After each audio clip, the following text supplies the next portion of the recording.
Hello folks, welcome back to yet another edition of Straight Talk with Obert Gutu on YouTube. We have once again another very interesting topic to discuss today, and this is to do with what I might use the word bride price in English, or in this part of the world we call it lobola or roora. This is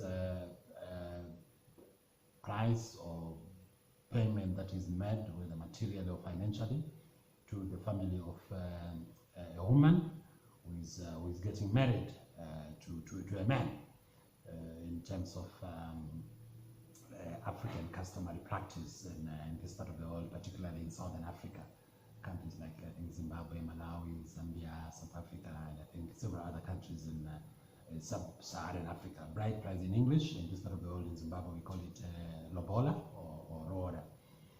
There is a school of thought that is coming up with the argument that this is actually the practice of paying lobola or bride price when a man is marrying a woman. It actually dehumanizes women, it commodifies women, it makes them, downgrades them to commodities. That is a school of thought that says lobola or bride price is tantamount to the commodification of women, and there is actually a very concerted move from certain quarters to actually agitate and mobilize for laws that would actually be made to criminalize the payment of lobola, or to put it differently, to actually abolish the payment of bride price. Well, folks, this is how we look at it. In this part of the world, lobola has been a practice that has been passed from one generation to the other, and for as long as I care to remember, I think it has been practiced by our forefathers, by our foremothers, by our forebearers for several centuries in the past.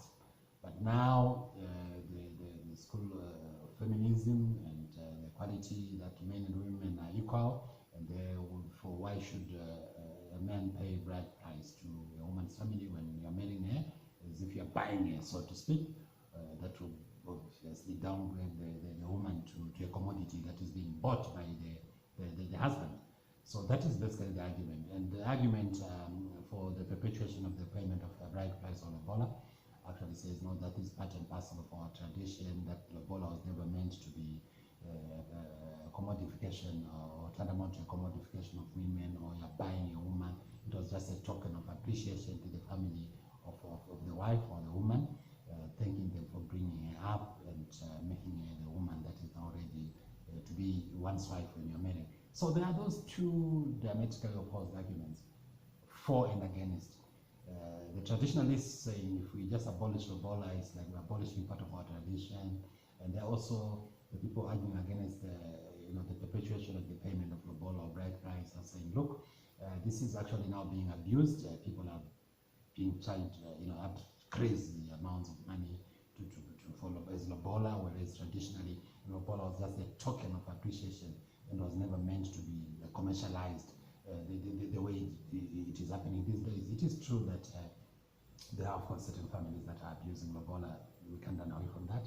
They really come up with all sorts of huge amounts, be it money or cattle or even material things. I've come across cases where people sometimes are made to buy iPhones, trendy cell phones, or even household furniture, or some are even made to pay to buy a vehicle for the family of your wife or the woman that will be marrying as part and parcel of lobola. So those are the issues that we really have to address, to say, should lobola be maintained or should we just totally abolish it?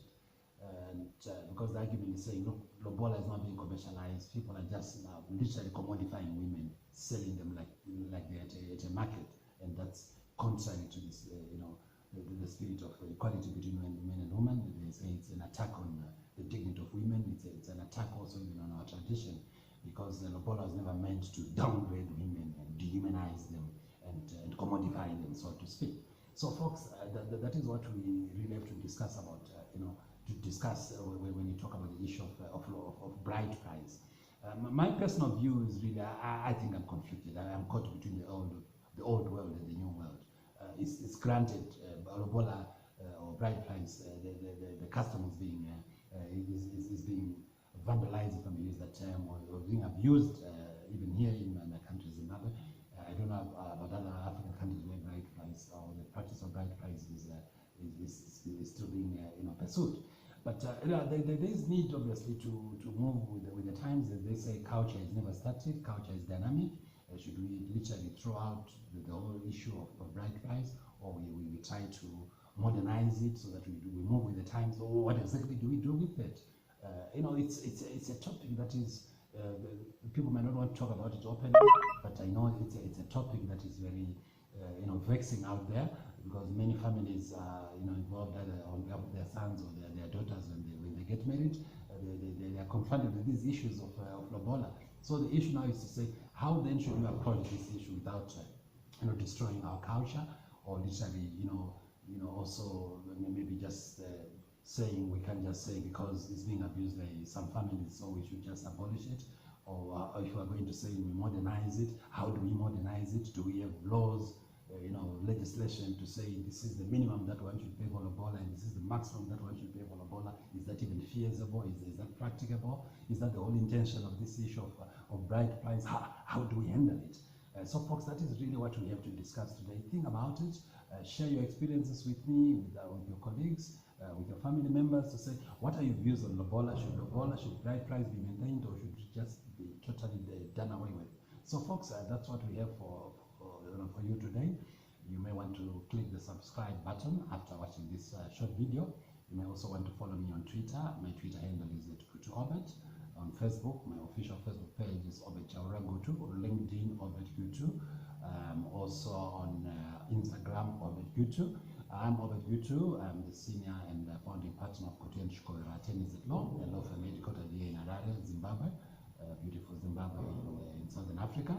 I'm also the former Deputy Minister of Justice and Legal Affairs in Zimbabwe.